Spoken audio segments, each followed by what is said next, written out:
We'd only been driving for 8 hours, but it felt like days. Sitting next to my half-brother, aka Mr. JINU, was torture. Well, JINU was the one Dad loved. I was the result of an affair. The one mistake my dad never stopped regretting. The glitch in his perfect life. I've always despised that old man. He dragged me into a world of filth and danger, then turned his back on me. Even before I was born, he spilled hot coffee on my mother. When he left, Mom worked endless jobs to keep us alive, but eventually started stealing just to survive. She got caught. Suddenly, I was alone, sure I'd end up in foster care until the social worker told me something. Your father and his family have agreed to take you in, Rumi. They live in Texas. Arrangements will be made for you to go there. It's a long way from California. Family. Yeah, right. The same family he ditched Mom and me for. I didn't want to live with them, but I had no choice. It was them or foster care. My car, my rule. Sure thing. We'll have to stop soon. Get some sleep. Why? You're tired already? I'm exhausted from chauffeuring the princess across the state. Then I saw it. That sign. Welcome to Shadowbrook. And suddenly my stomach twisted. Something wasn't right. The name sounds creepy. How about we keep driving to the next town? The next town is 6 hours away. I'm tired, Rumi. I need a rest. Would you like to take over? Fine. Pull over. I'll drive. Sure, as soon as you get your license. Oh, wait. You're still a baby for that. This place felt wrong, too clean, too perfect. Everyone stared and smiled, but their eyes told a different story. Welcome to Shadowbrook.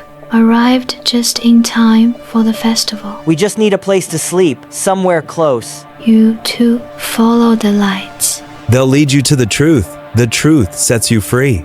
Oh my god. What was with their smiles? It seemed like they were auditioning for the next Smile movie. Some people enjoy being happy. The villager pointed to flickering lanterns in a narrow alley. JINU drove us to a small motel on Shadowbrook's edge. It seemed fine, except the staff were two times happy to see us. No electricity lanterns? It's just an old place, Rumi. I couldn't shake the feeling. The lanterns were strange, and the unease hit harder once I entered my room. I had to stay the night, no choice. Then I saw it, a shadow. Someone or something standing there. Rumi, what's going on? Was there?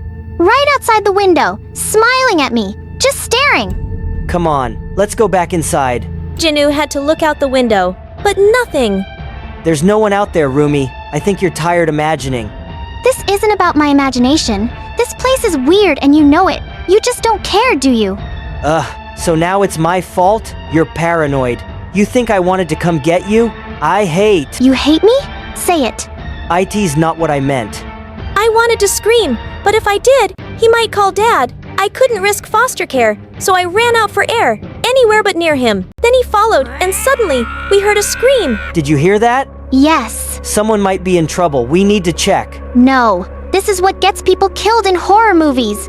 We need to call for help. There's no reception. Rumi, someone could be in danger. I'm gonna go check. You get back to the motel and lock the door. No way. I'm going back there alone. String numbers, right? Let's go find out who's in the woods. JINU argued, but I stayed. The deeper we went, the eerier it felt. The sound came from this direction. JINU, I don't like this. Maybe we should go back. I felt it watching us, then saw something move. What was that? That was our cue to run. The faster we moved, the deeper the forest swallowed us. Where's the path? Where the hell is the path? We're trapped. We're trapped in here. We're together, okay? We'll find a way, don't worry. For the first time, he sounded like he cared. I believed him, and then we saw a light leading us out. Maybe there. Over there. Let's go. Now. We ran toward the light and found a chapel. Inside, the air reeked of rot and blood. Symbols covered the walls, ancient and chilling. As my hand touched the cold stone, I froze, feeling my soul drain away. Then JINU'S panicked voice broke through the darkness, gripping my shoulders. My head spun as lanterns flickered and shapes emerged. This wasn't a chapel, it was a place of sacrifice. I saw the altar, the blood, the voices, the shadow, ancient, evil, and then it saw me. It wanted me too. What happened, Rumi? Talk to me. JINU, this place, it's evil, ancient evil. We have to leave now. We never should have found this place, but now it had found us. Back in Shadowbrook, the villagers stood in a line, smiling at us. Then came the laughter, not theirs, but from the shadows. They weren't even blinking. You were so right. This place is weird. As we reached the car, our phones died like something had cut the power. The air turned freezing. Then I saw them shadows everywhere. Jinu froze, eyes white, lifeless, and collapsed. She's ruining our family, Jinu. Look at her. You should leave her behind. You don't owe her anything. It wasn't real, but I could hear him. His voice telling me to leave her behind. The shadows. They wanted me to believe it. She's not your sister. She ruined everything. Remember all the fights your mom and I had? It was all because of her. Leave her. Sacrifice her. Jinu, please wake up. I yelled for Jinu as shadows closed in. Then darkness. I woke in a cell. Mom was there, crying. You're gonna live with them now. With his family. They ruined us, Rumi. They hate you. He hates you. He's not your family. Leave him, sacrifice him, and run. Never. I won't leave him. He is my brother. I grabbed Jinu's hand, pulling him back. He looked at me then. His eyes changed, dark and sinister. The sacrifice is here. The shadows took him. Jinu, it's me! I cried, but he dragged me as the villagers chanted for blood. To darkness, flesh to bone. Shadow King claims the sacrifice. One must give, one must fall. Only light can free us all. Inside the chapel, Jinu and the villagers dragged me to the altar. Lanterns flickered, twisted shadows dancing. They were going to sacrifice me. For centuries, every midsummer there is a sacrifice. I am pleased with this one. She's gorgeous. These lanterns carry the souls of those sacrificed before their light flickers. But they remain trapped in this cursed place, as will you. I was sure I'd die. Jinu, entranced, raised the knife, then suddenly hurled it at the Shadow King. The creature staggered, villagers shrieked in agony. Jinu grabbed me, slammed the door shut, and we ran into the woods. We just needed to reach the car. Then the Shadow King appeared. You think you can run? There's no way out. One of you must stay and be the sacrifice, or you'll both be trapped here forever like the villager. Take me, let her go. Don't be stupid, Jinu. He was ready to sacrifice himself, but I couldn't let him. Then I remembered the villager's words. The truth sets you free. The chants echoed in my mind. Only light can free us all. Shadow fears the light, and light is truth. You know what, Jinu? I've always hated you. I hated your mom. I hated our dad. I hated everything you represented with compassion. Now I don't want to anymore. And I hated you too. I hated you for what you did to our family. There were times when I wished you and your mom never existed. No matter what, I cannot undo the truth. You're my sister, and you'll always be. As we spoke our truths, the Shadow King trembled. Sunlight pierced through him. The truth made light. The villagers were free. We survived. Leaving Shadowbrook, the air grew lighter. After hours of silence, Jinu finally spoke. Hey, you want to pick something? Wow, thanks. And Jinu, I'm sorry. I hated you for a long time. It wasn't your fault. Life's just been... Yeah, same here. But now I get it. We've both been through hell. But it wasn't on us. We're still brother and sister. That's what matters. We weren't enemies anymore, just siblings. We made it home at last, leaving the nightmare behind. Welcome home, sister.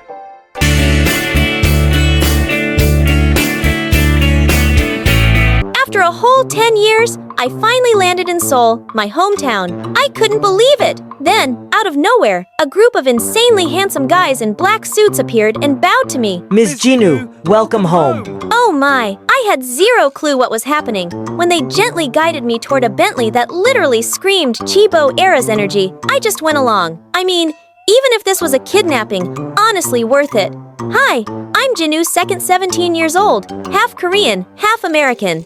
I was born 5 minutes after my big sis, Luna, and 10 minutes before my little sis, Rumi. Yep, I'm a triplet. Growing up with my sisters in Korea was like having two built-in soulmates. We all love tteokbokki and bingsu, but none of us could ever survive the smell of cheonggukjang, that super fermented soybean stew.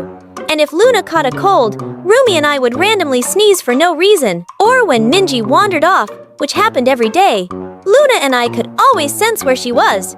We even made a time capsule together, burying it under the giant tree that had been standing for generations. It was our promise to each other, to return in 10 years and see where life had taken us.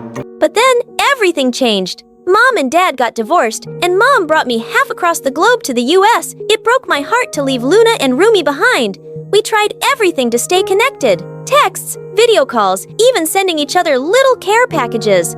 But with the crazy time difference, school, and life, slowly we drifted apart. Still, I tried my best to hold on to my Korean part as a way of staying connected with them. Fast forward to the present. I finally got the chance to come back to Korea, only to be whisked away by a Bentley full of handsome bodyguards. The car pulled up to this massive Hanok mansion like something straight out of a K-drama. When the gate opened, two dainty figures appeared, both with flawless porcelain skin. Luna, Rumi. I ran to them, ready to pull them into the hug I'd been dreaming of for years, but they died like it was a freaking parasite. How could they be this cold after all these years apart? Sister, welcome home. Please come inside. Father and the family are waiting for you. Wait, this was our house? Turns out Dad had kept his insanely wealthy background a secret. I'm talking like founder of Korea's biggest hospital empire kind of wealth. So after the divorce, he returned to his chaebol roots.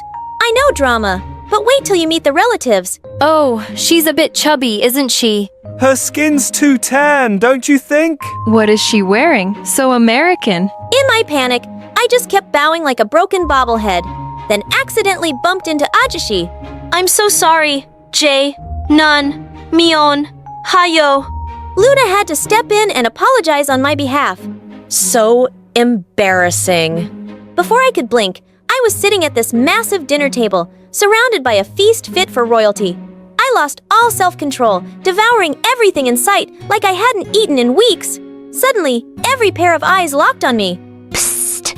I'm not supposed to eat before the elders. Oops, my bad. We gathered here today, first, to welcome my daughter JINU home, and second, I'd like to announce that we're opening a new hospital branch Ovus. We need someone with international experience to lead it.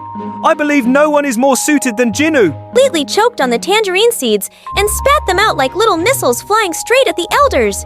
Every pair of eyes turned to me in silent judgment.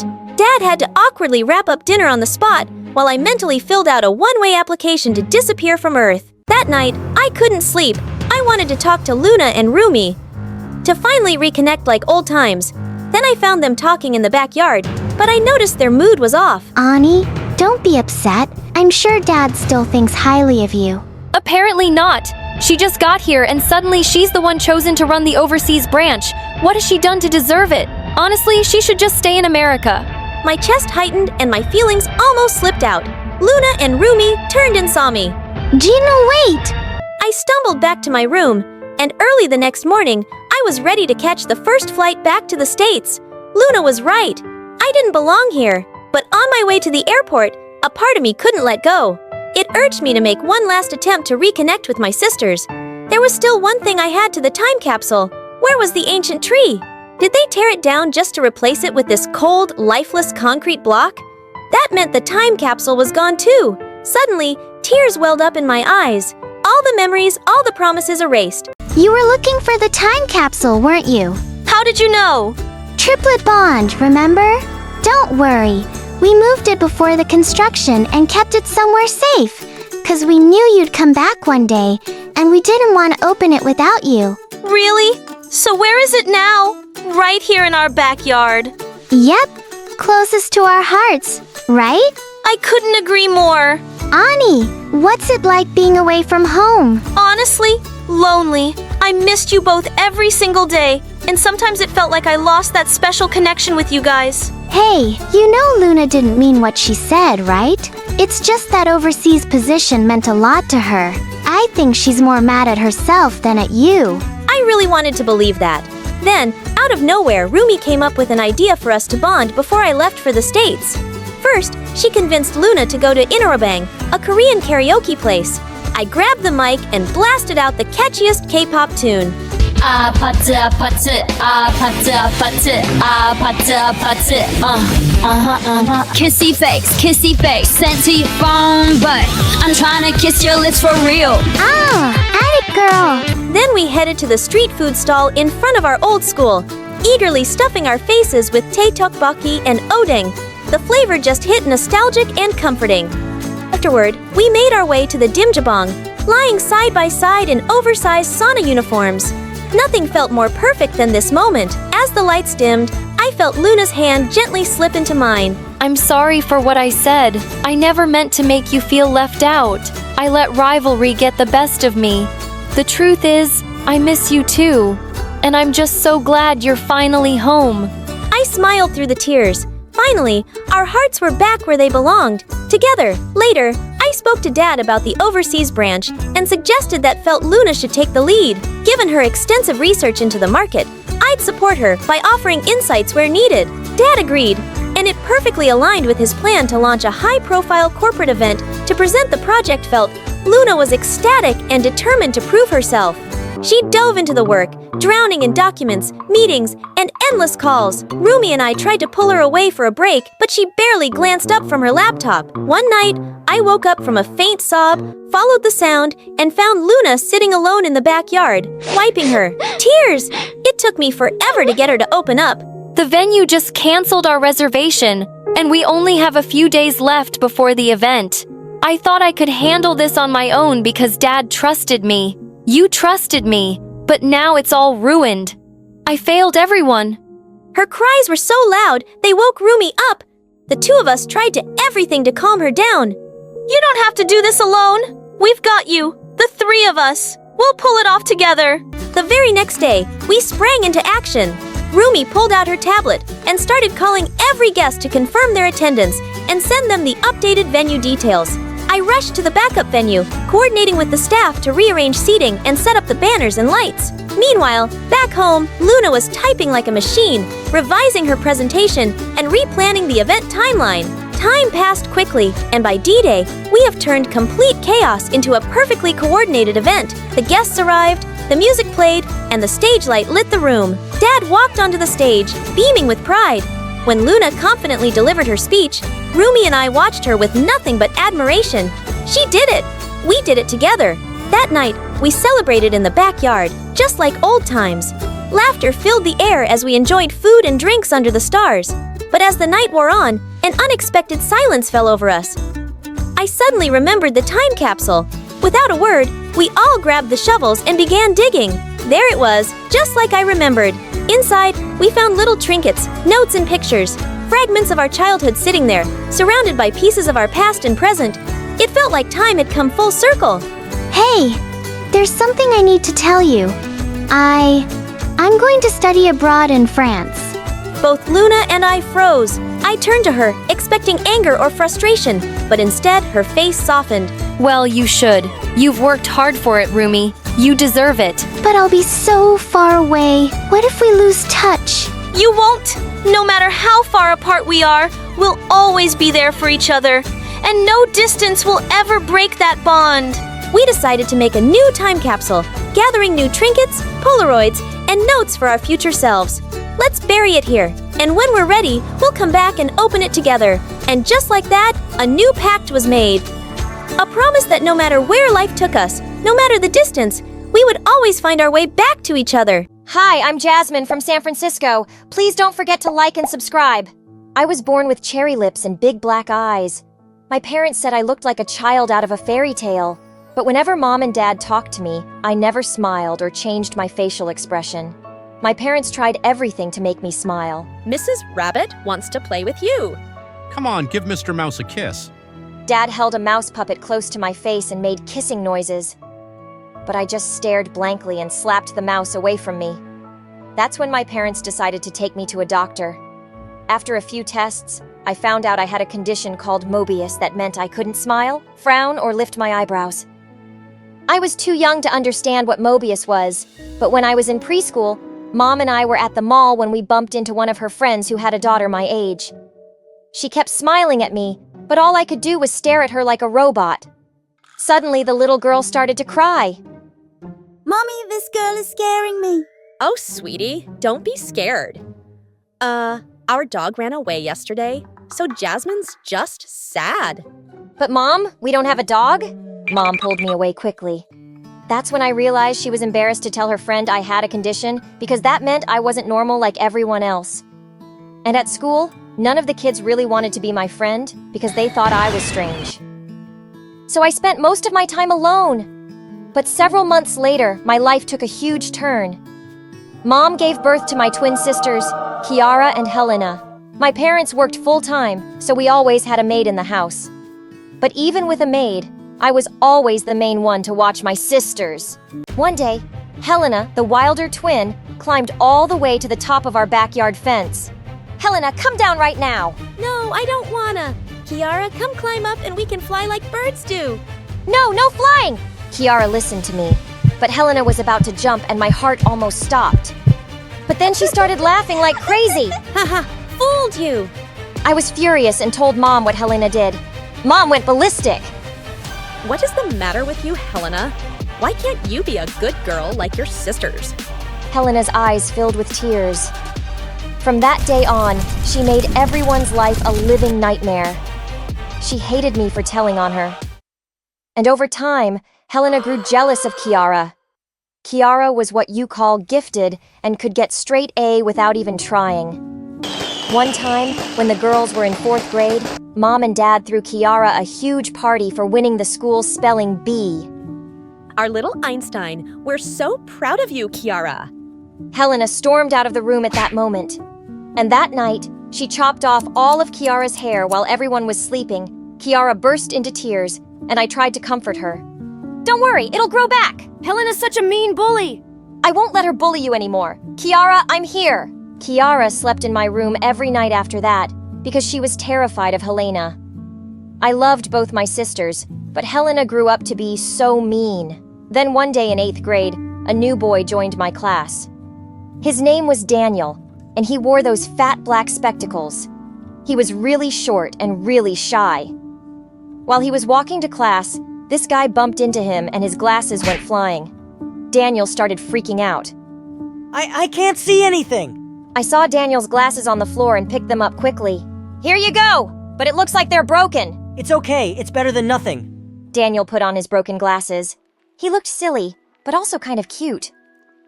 He and I ended up hanging out for the rest of the day, and he was super sweet and good to talk to. Over time, Daniel and I became really close, and I even started having feelings for him. But he always just treated me as a friend, and I didn't want to ruin what we had. Life in high school was good till Kiara and Helena joined and things got a little crazy. Whenever Helena saw me with Daniel, she grabbed the chance to make fun of me. One time Daniel and I were in the hallway when we passed Helena putting on lipstick. Hey Daniel, don't you ever get bored of hanging out with sad face emoji over here? Of course not. That's not a nice thing to say, Helena. Yeah, get out of my sight before you regret it. Okay, but first I need to do this. Before I knew it, Helena had pinned me against the locker and drew a smile on my face with her lipstick. You look so much better now. I pushed Helena to the ground and she fell on her butt. She dragged me down, but Daniel stepped in. Cut it out, Helena! Daniel pulled me up and led me to the girls' bathroom. He helped me rinse the lipstick smile off, and I looked at my face in the mirror. Daniel, do you think I'm ugly? You can tell me the truth! Jasmine, look at me. You're not ugly. I think you're the most beautiful girl I've ever seen. Daniel leaned in and kissed me, and I felt butterflies. A bunch of girls came in just then and started shrieking. Ew, what's he doing in the girls' bathroom? Daniel and I ran out laughing like crazy. I was on cloud 9 all that week. I didn't even mind that our maid was coming less, and I was doing all the chores by myself. But Helena couldn't stop talking about me having a boyfriend. I just don't get it. How can someone like you have a boyfriend but not me? I'm way prettier than you. Well, not everything is about looks, Helena. As time passed, Kiara started dating a popular jock at school. Her grades were still perfect, and she got much more popular than Helena. Kiara's life and mine were getting better and better, but Helena didn't have anything going for her. One morning, I woke up to find everybody at home, including my parents, which was rare, and Kiara was super sick. Her face looked super bloated, and she had red bumps all over her arms and legs. My parents left me at home with Helena while they took Kiara to the doctor. Helena was surprisingly well behaved and even stayed in to do homework. I decided it was safe to go out and see Daniel for a bit. But as I reached home, my parents and Kiara had also just returned. Guys, what's going on? Kiara, what did the doctor say was wrong? I have an autoimmune problem. Apparently, every time I get an allergic reaction, this is what'll happen. My parents left for work then. Suddenly, Kiara looked at her phone and started to cry. Oh my god! Just look what Helena posted! To my horror, Helena had posted a picture of Kiara with her red skin, bumps, and bloated face on Instagram. Underneath, the caption read, "Even pretty girls have ugly secrets." Just then, Helena came trotting down the stairs all dressed up. Helena, you're a monster. How could you do something like this? I couldn't help myself. It was just too funny. Kiara looked totally Instagram worthy. Before I could answer, Kiara's boyfriend came down the stairs too. Here, babe, you forgot your jacket. Babe, what are you doing here? Helena invited me over while you and your sister were out. Listen, I can't date you anymore, not after seeing your skin.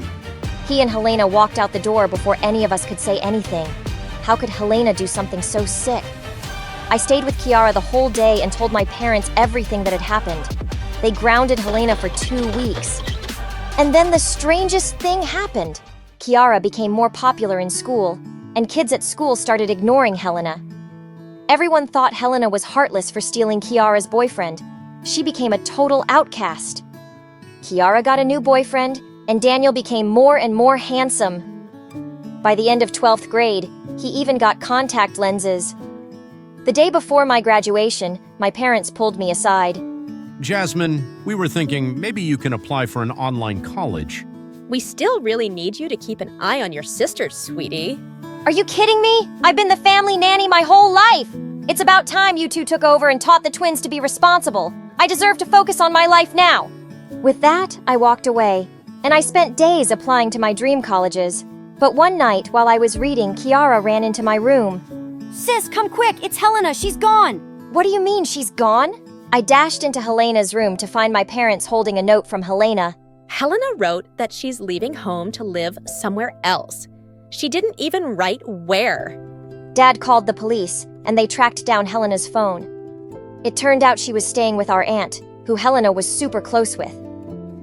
We were all relieved, but when we went to pick her up, she refused to come home. I told Aunt, I don't want to stay with you guys anymore, and she's happy to keep me.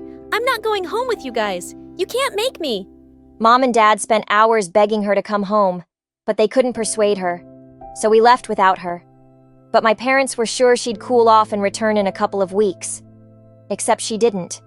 She stayed with Aunt for a month. Then 1 month turned into 3 months, and then 6. And Helena refused to speak to any of us. And I left for college soon with Daniel. I kept in touch with Kiara, who told me after some time that Helena had moved out of her aunt's place and was now living with some friend. 4 years later, Daniel and I graduated university with honors, and we started a small software company that met success almost immediately. And soon after, Daniel proposed to me, and of course, I said yes. Life was going great. And then one day, I got the most unexpected call. Jasmine, it's Helena. Can you meet me today? I need your help. No, hi, hello, how have you been? Please, I'm in crisis. I'm texting you the address. Meet me there. Helena hung up before I could even answer. I felt mad at her, but I just couldn't ignore my little sister. I went to the address and found her sitting on a bench outside a small building. Helena had chopped off her lovely hair, and she looked thin. Helena, what's going on with you? I started a makeup business, and now I'm in debt. I was wondering if you could lend me the money to pay it off. I'll lose it otherwise. You shut out your whole family for years, and now you call me out of the blue because you want money? This is not how I wanted to reach out to you, okay? I wanted to make something of myself first, and make you guys proud of me. I was just never as perfect as you or Kiara, and that just made me jealous and stupid, and I'm sorry for everything. I've been trying to be better. I really believe my business can work, but now I'm in a mess as usual, and I could only think of you. You've always taken care of me. I was surprised at how sincere and different Helena sounded, and it was good to see her trying at something. I wrote her a check and was about to leave when suddenly I turned back and handed her a wedding invite. I'm getting married in a few months. I'd like for you to come, and I'm sure everyone else would be happy to see you too. A couple of months before the wedding, Daniel took me out to a special dinner. Jasmine, I've been saving up some money and doing research for years. Mobius, your condition can't be cured, but it can be slightly corrected through surgery. And I just found this amazing surgeon. I just want you to know that you're perfect as you are. But if you want the surgery, I have the money for it. My eyes filled with happy tears. I agreed to get the surgery, and Daniel was by my side the whole time. The doctor couldn't completely fix my issues, but I felt like a whole different person being able to have real facial expressions. On the day of my wedding, My parents and Kiara were with me in the dressing room when suddenly the door opened and Helena walked in. Everyone looked shocked to see her, but I was so happy she came. Guys, I know we've all had our issues, but can today be the day we all start to make up? My parents hugged Helena and we all cried. And even Kiara joined in. Then my parents turned to me. Jasmine, we're so happy for you and so grateful to you. We know we always put too much responsibility on you, and it wasn't fair. We want you to know that we really appreciate you, love. And hearing those words from them meant everything. My sisters walked me down the aisle, and I could hear people smiling and whispering that I looked amazing. Daniel beamed at me as he took my hand. You have the loveliest smile, Jasmine.